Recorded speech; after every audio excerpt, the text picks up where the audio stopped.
On today's show, Hyundai hints it will produce a portfolio of performance cars. Toyota dips its toes into mobility services, and we'll take a look at some wild SEMA concepts from Chevy and FCA. All that and more coming right up on Autoline Daily.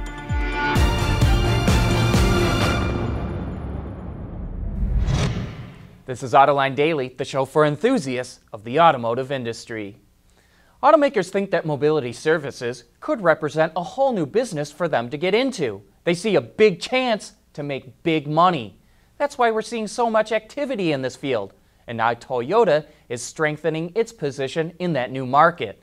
The company announced it will develop a mobility services platform to support partnerships with mobility partners by leveraging its big data. And to make car sharing more convenient, it's developing a smart key box to allow keyless entry into a car with a smartphone. The company will test out these new devices with car sharing company GetAround with a pilot program in San Francisco next January. And it will test a new service that will allow owners who decide to share their car the opportunity to use the money that they make to pay off their lease. And depending on how that goes, Toyota will test these services in Japan next. Head-up displays are a safe way to keep you informed while driving because you don't have to take your eyes as far off the road.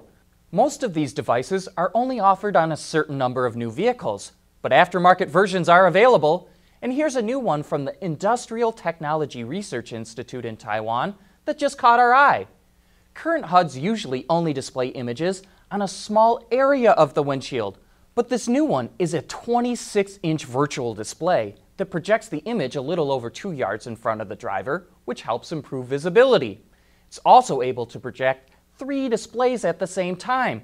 Drivers can customize what info they want displayed, and the unit can even be combined with other cloud-based devices. But as you'd expect, this new unit is a little bit more pricey than current HUDs. It carries a $660 price tag. Still to come, Hyundai introduces a sportier version of the Elantra, and Chevy shows off some tricked-out SEMA concepts. Autoline Daily is brought to you by Bridgestone Tires, your journey, our passion. Dow Automotive Systems, advanced materials that deliver better results. And by Lear, a global leader in automotive seating and electrical systems.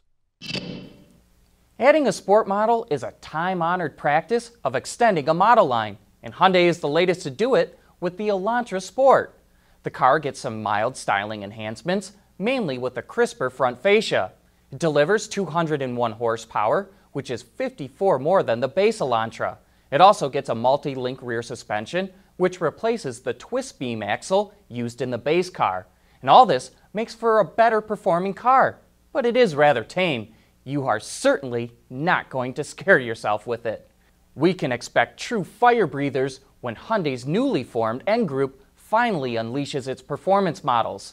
Hyundai headhunted Albert Biermann, the chief engineer from BMW's M division, to run this group.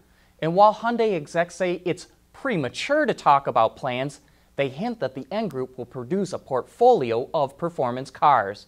And by the way, the Elantra Sport with the 6-speed manual goes for about $22,500. With a 7-speed DCT, the price goes up by about $1,000.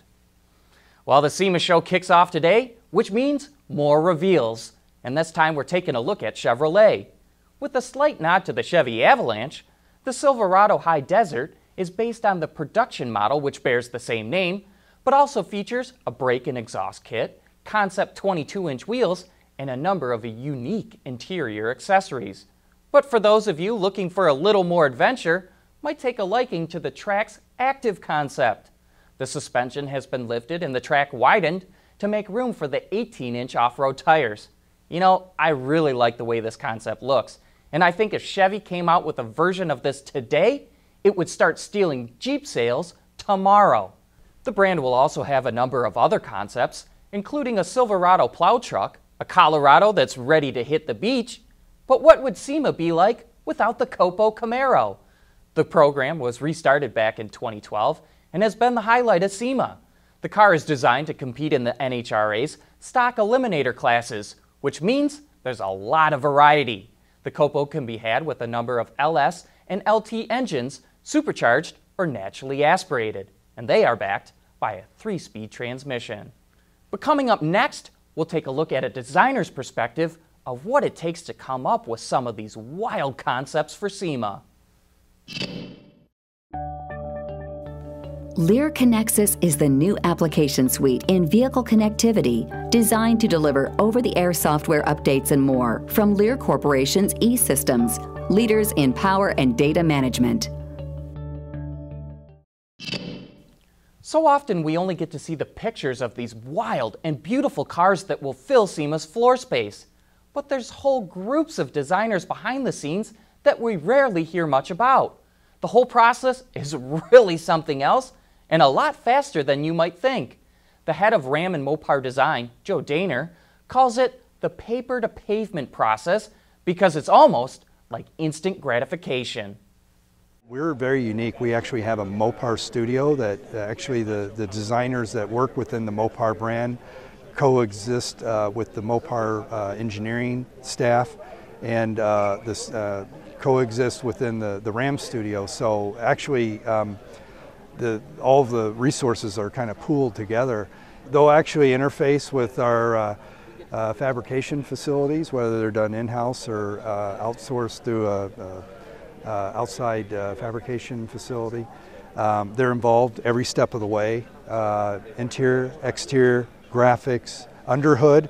In the case of the conceptual cold air kit that's tied into the 392 shaker on this, they're involved in that, and the aesthetics, and you know, sometimes some of the function. So they're fully integrated every step of the way. From a designer standpoint, it allows those designers, it's like instant gratification within, it takes us approximately 3 months to build one of these vehicles. So once the sketch is approved and we have funding for it to actually put it together, the designer sees this vision or this dream that's on paper come true in a matter of, you know, 120 days. And so it's really exciting for them to all of a sudden see something that was literally on paper. I call it the paper to pavement process. To see it come to life 3 months later is just incredible for them. And a lot of the designers that we had involved with all these vehicles today, it was very evident seeing them get really excited as we were in the final throes of making all these things in the build process materialize. Between its Moab and SEMA concepts, it really does seem like FCA's designers are having a ton of fun. They're turning out some of the best stuff, and they really seem to have their finger on exactly what their fans want to see. And if you'd like to check out all of FCA's SEMA concepts, head on over to our YouTube channel to get an in-depth look. There's even a custom Jeep that mixes a 1966 CJ with a TJ chassis and Wrangler JK front end. You're not going to want to miss that. But with that, we wrap up today's show. Thanks for watching, and we hope to see you right back again here tomorrow.